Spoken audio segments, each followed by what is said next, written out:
My racist family stole my mother from me, and I'm finally at peace. Since I was a kid, I knew I'd be the one to take care of my mom. She had diabetes, and no one else in the family seemed interested in stepping up. At 16, I made the decision without hesitation. It felt natural to me, cooking healthier meals, helping her manage her diet, driving her to dialysis. That was our dynamic for years, and I never complained. It was just life. When I eventually moved out, I figured I'd continue helping her, keeping that same closeness, even from afar. Then, years later, after I got into an accident, I found out I wasn't even part of the inheritance. My sisters convinced my mom that since I already had a dad, I shouldn't get any part of her settlement. It felt like a punch to the gut, especially since I'd been there for my mom every step of the way. Their dad wasn't even part of this mess. He had passed away years before my mom remarried. But suddenly, my connection to my biological father became a convenient reason for them to cut me out. Looking back, I should have seen the signs. My siblings had always treated me differently, likely because my dad is darker skinned, and I inherited that from him. They would make cruel comments, saying things like I was found in a dumpster,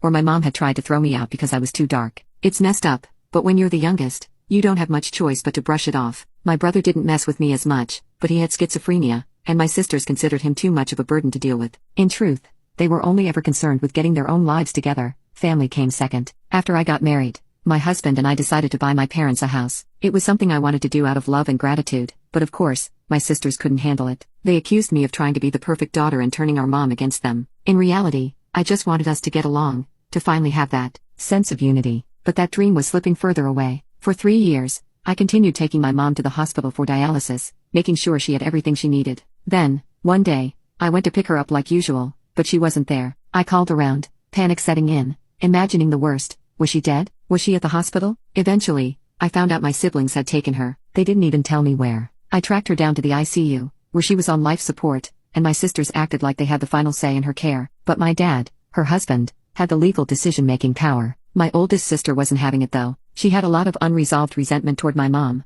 especially after getting pregnant at a young age, and it all came pouring out. She was convinced my mom was going to die, and part of her seemed almost eager to be the one in control. My dad showed up to the hospital, telling me his house had been broken into. There was no forced entry, meaning it had to be someone with a key. We realized it had to be one of my sisters, trying to get their hands on the deed to the house. The deed that was, thankfully, in my husband's name. My sisters had convinced my mom to divorce my dad, so they could sell the house and pocket the money. To top it off, they told her I was the one trying to steal from them. That cut deep. I had done nothing but care for my mom, and now they were twisting everything to make me the villain. It was clear, I wasn't going to get my mom back, and there was nothing I could do. That was the last time I saw her alive. Years went by, and one day I got a call. It was my sister. Mom died. The funeral was a week ago, but here's the address if you want to visit her. Just like that. No warning, no chance to say goodbye. My mom was gone, and they hadn't even bothered to tell me until it was too late. For a long time, I was angry at my sisters, angry at the situation, angry at how everything turned out. But I've learned that you can't hold on to that forever. If I had let myself get caught up in the fight over a few $1,000s or the house, I wouldn't be where I am today. It's not about the material things, it's about the peace I've found. My sisters may have gotten the money, but they're the ones who have to live with their choices. And me? I'm at peace knowing I did right by my mom, even if they never saw it. At the end of the day, I've become stronger for it, and I know my mom would have been proud of the way I carried myself through it all. And as for my sisters, they'll have to face their own regrets. That's not my burden to carry anymore.